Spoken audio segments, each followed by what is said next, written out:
You know what I mean? It would be foolish for them to do something stupid. I mean, well, and they could if they want. Pissed when I don't hear from them for a month or two. Can you say that again? I get pissed when I don't hear from him for a month or two. I had to get in touch with back east to find out where he was at, to have them call me, and it's like, you know, what are you doing, man? I mean, I know you don't like the holidays, and I know, and yeah, but I mean, 3 months, come on. I worry. Oh, you know, you don't have to worry about it. Yeah, right. Don't have to worry. I still do. Still do. You haven't met Rossi? No. Ross is a great guy. Talk to him. Sounds like it. Great guy. Most people from New York are.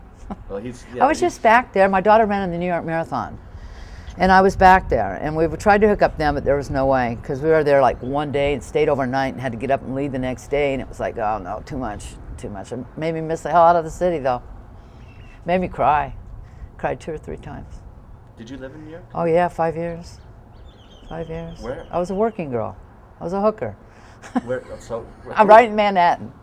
Right in Manhattan, yeah. Mm-hmm. Wow. Yeah, 5 years. Matter of fact, I'm sure Dominick's and my paths crossed, because I'd go to the Brasserie, I went to the Blue Angel, but that was the days when he was running hard in the Mafia and shit. So we've talked about it. I'm sure our paths crossed somewhere down the line. Did you go to Studio 54 or? Yeah, once, but I didn't hang out down there like he did.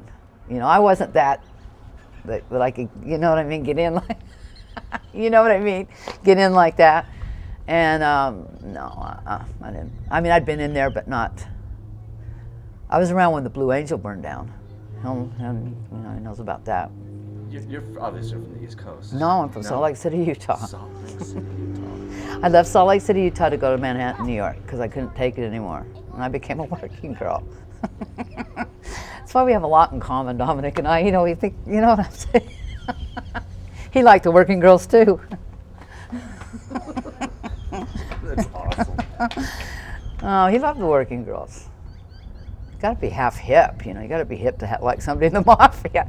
And the reason, you know, a big part of the reason he liked me is because I'm honest. I'm brutally honest. I'm not the most intelligent person in the world, but I'm so honest, and I'm truthful, and I'm just down to earth. I'm not about any bullshit, and I don't play with him. You can't play with Dominick, because you can push buttons that will make him do things that you don't want to do. You don't want to do. People get hurt if you play with Dominick the wrong way, and I'm not that kind of woman. He's had women that have done that, but I'm not like that, and I think that's a lot of what he liked about me too. He's a super smart guy too. Oh God, he makes me want to throw up. He's so smart. But I love him. But that's all good. He taught me a lot about music, jazz, all kinds of stuff, you know. So we had a great run when we were together. He loves me. I love him. He'll always love me. He might not say he does, but yeah, he does. He does. You know, we were tight, you know, and I was down for him. I loved his stinking drawers. It's the truth. And it was in the kitchen, and he made me mad, and it was the amount of what he was putting on the plate. And he'd been drinking, and I don't remember what he said that triggered me off, but I had a frying pan in my hand, so I picked it up and whacked him in the head with a frying pan. He said, "You turn around and do that to me again." And then I had a fork in the other hand, so I stabbed him in his neck, and that really pissed him off, so he turned around and he elbowed me, and that sort of the nose, and I went down, and he goes, "Why are we doing this? You know, look at you, you're bleeding. Let's, you know." That's pretty much when I told him to pack his shit and get out the way he got here. He'd be mad. We had a few knockdown dragouts. One time I pantsed him in a bar parking lot. There's a group of bikers around that we all played co-ed softball, and they all hung up out in this strip place that I worked.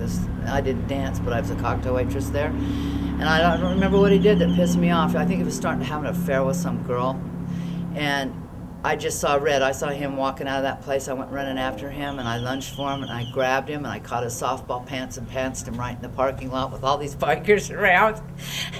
And the bikers said they said, "Man, this bitch is crazy."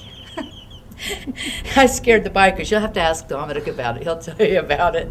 That was in Denver. Did he get beaten up by bikers? Yes, that was bad. We almost died. That was in Seattle, man. That was scary as hell. They lured him to his place without really either one of us knowing. It was kind of a setup. Where that all came from, I don't know. I don't know how he lived through it. He had a goose egg out to here. We had a Harley, and he got us home, but I don't know how he did. But within 4 days, he pretty much healed himself. But yeah, they hit him broadside in the side of the head with a ball peen hammer. about 8 or 10 of them, and then kicked the shit out of him with steel-toed boots. I mean, there was no way he could fight back. They took me back out into the clubhouse and stuff, but they did this to him out in the back in this. They were supposedly showing him something. Yeah, we're lucky we didn't die that night. Wow. Yeah. His head was about, within 4 days after it healed himself. That's it. He's got shit going on. He's got strengths and antibodies. That's why he doesn't get sick. Awesome.